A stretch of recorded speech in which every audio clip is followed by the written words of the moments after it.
আসসালামু আলাইকুম, আমি মোহাম্মদ মোস্তফা কামাল আপনাদেরকে জানাচ্ছি design your project blog post এর পক্ষ থেকে স্বাগতম। আজকে আমরা ফটোশপ টিউটোরিয়ালে দেখব লেয়ার মার্কসের কাজ। চলুন আমি কাজ শুরু করি। তো কাজ শুরু করার আগে বলে রাখি, যারা আমার আগে টিউটোরিয়ালগুলো দেখেন নাই প্রথম থেকে, তাদের বুঝতে অনেক সমস্যা হবে। তাই আমি বলবো প্রথম থেকে আমার টিউটোরিয়াল দেখে নিলে আপনাদের বুঝতে সুবিধা হবে। তো আমি ফাইল থেকে নতুন একটা ফাইল ওপেন করি। এখানে আমি কিছু ইমেজ গুগল থেকে ডাউনলোড করে রেখেছি। ওকে,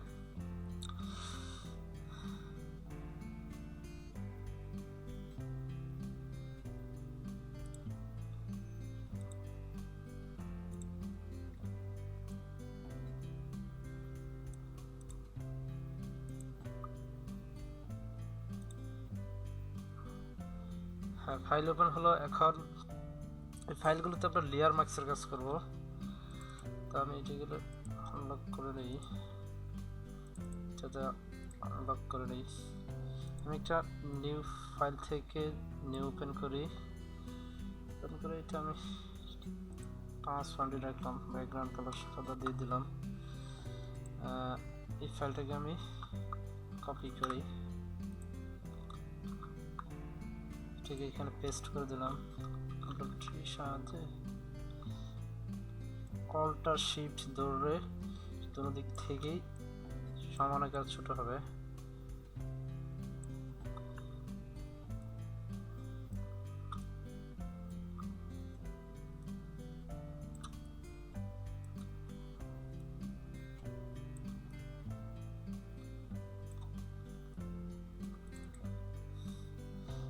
বাকি ইমেজটা ওপেন করি,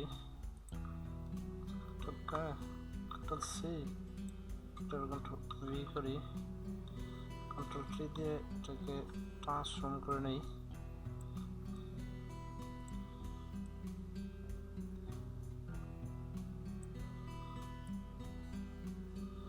এই দুইটা ইমেজকে আমি প্রায় একই করবো, অর্থাৎ এরকমভাবে করবো যাতে বোঝা যাবে দুইটা ইমেজ কিয়াতে আছে।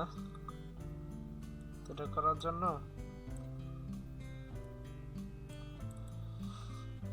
আমি করি। তো এখানে আমি মার্কস টুলের সাহায্য নেব। এটা হচ্ছে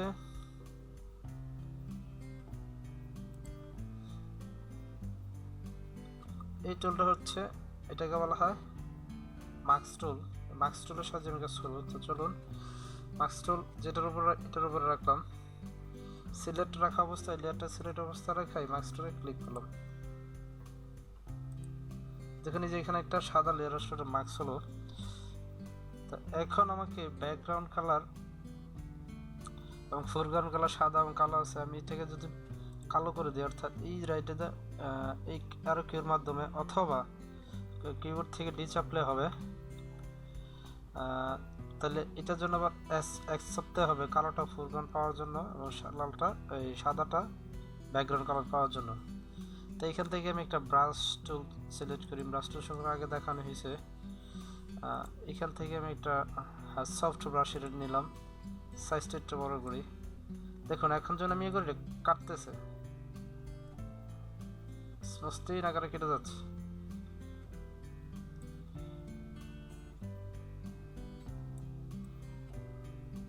এই প্রজেক্টটা আমি এই কারণে দেখাবো, আপনি এটা পরিমাণ নির্ধারণ করতে পারতেছেন না প্রজেক্টটা কীরকম হবে। এখন এটাকে আমি যদি এটাকে আমি সেভ করি, তাহলে কিন্তু এটা থেকে গেল, সমস্যা হবে না। আমি সেভ করি, এফটিটি ফরম্যাট হবে না, এটা হবে PSD format. Sorry, PSD format. এটা ডেস্কটপই করব 1 নামে। ওকে, এটা দেখতে গেলো একটা, কিন্তু আমি আরেকটা দেখাবো। সেটা হলো ইমেজগুলোর একটা ব্যাকগ্রাউন্ড কপি নিয়ে নিই, ডুপ্লিকেট ইমেজ থেকে ডুপ্লিকেট। ওকে, একটা নতুন কপি আসলো, আমি এটাকে ডিলিট করে দিলাম। অ্যাপ্লাই।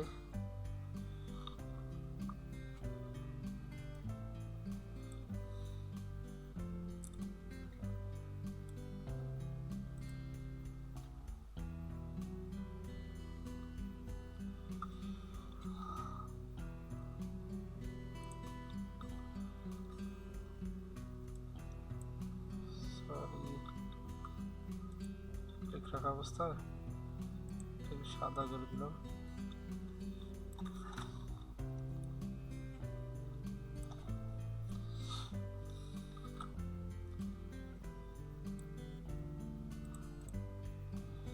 এখন এটাকে আমি ক্রপ করে নিয়ে যাবো, অর্থাৎ আমরা ক্রপ টুলের সাহায্যে ক্রপ করবো। এটা তাহলে কি হয়, ক্রপ বা ডিলিট টুলের সাহায্যে আমরা ডিলিট করব। দেখুন এটা ডিলিট হচ্ছে। ঠিক আছে, আমি একটা সফট ব্রাশ নিয়ে নিই যাতে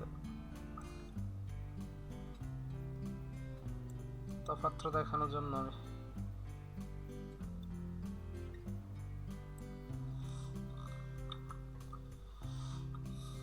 এটা আমি করে দিলাম। এখন দুটোটাই আমি বন্ধ করে দিলাম, এটা বন্ধ করে দিলাম।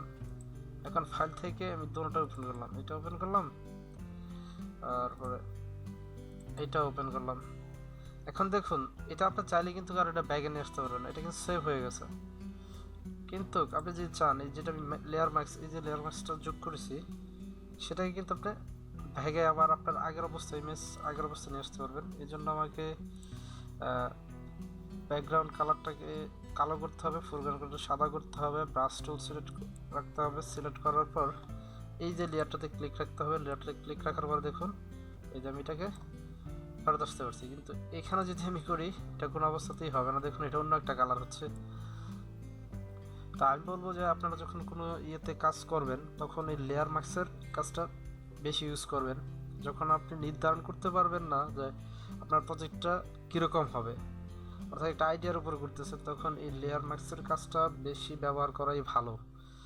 তা আজকে এই পর্যন্ত টিউটোরিয়াল, আগামী টিউটোরিয়াল দেখার জন্য খুদা হাফেজ।